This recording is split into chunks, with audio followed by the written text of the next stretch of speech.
Hi guys, this is Rani from The Chemist, and in this video tutorial I'm going to demonstrate how to do Judy's Magic custom for toe-up socks. This is one I made earlier. You can see that the custom is virtually invisible and it's super easy to do.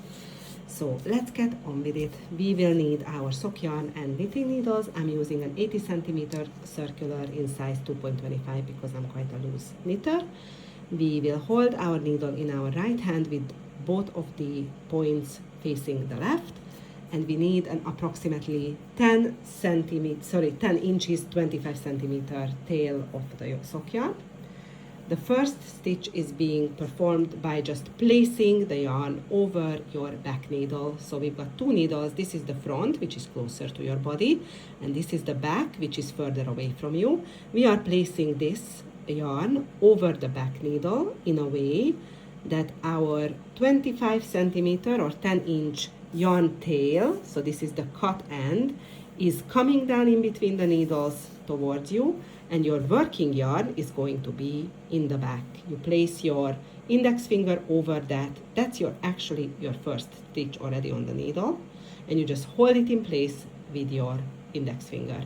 Now what you're gonna do is you're gonna go in with your left hand in between those two strands as if you would perform a long tail cast on.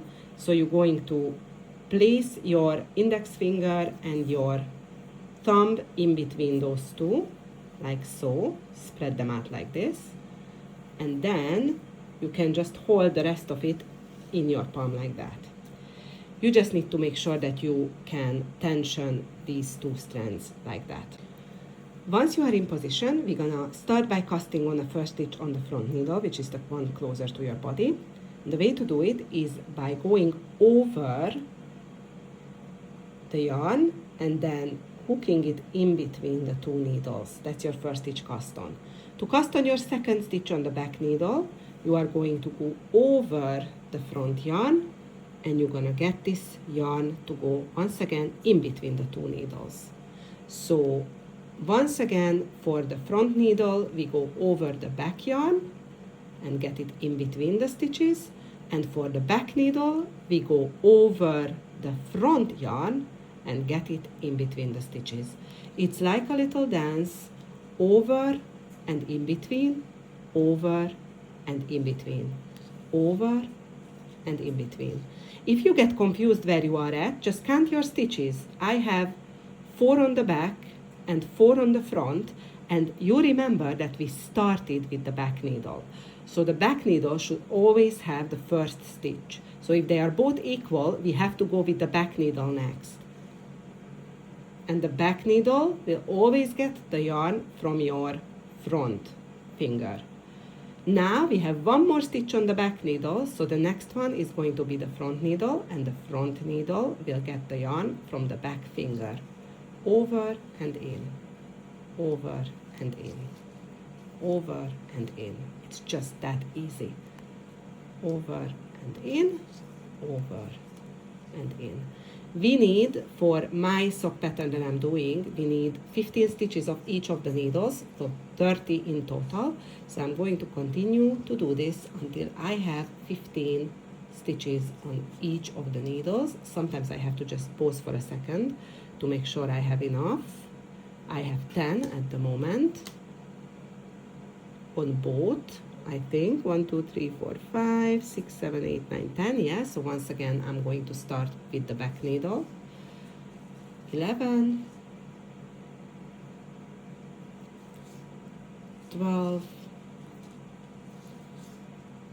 13, 14, and 15. That's it. I've got 15 stitches on each of the needles, and you see I still have more than enough tail. Now I'm going to turn it, and I'm going to start working in the round as if it was just knitting in the round. And to find which way to start, you can pull your needles slightly apart. If you turn them over, you're gonna see that you get pearl bumps on one side. That's what you're gonna want on the inside of your sock, and your smooth side will be the outside.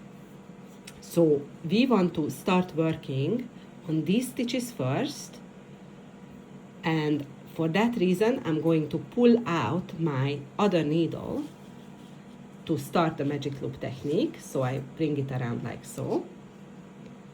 And I'm going to find which one is the working yarn, which is this one here. And I will take this tail and cross it over the working yarn to just hold it in place and put it to the left. Now I can pick up my working yarn and I can start actually knitting. The only thing to remember with this cast on is that after you knit it across the first side, which is these 15 stitches on this needle, and we turn around to do the second side stitches will be twisted, and therefore we are going to knit into the back leg of them just once. That way, all those stitches will be turned back around the right way. So here we go. We knit to the end of this row, 15 stitches. Don't worry if the first couple of stitches are a bit looser, it will all even out.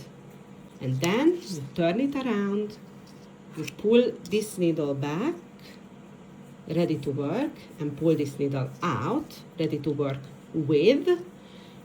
Pick up your working yarn, and we are now going to knit this row through the back loop because those stitches are all twisted because of the nature of this cast on. So we are knitting into the back leg of these stitches because that's going to ensure that they are turned the right way around, and from then on it's just normal knitting all the way. So I'm going to knit all these 15 stitches. That's our first round completed, and we can start the toe increases, which I will show you in the next video.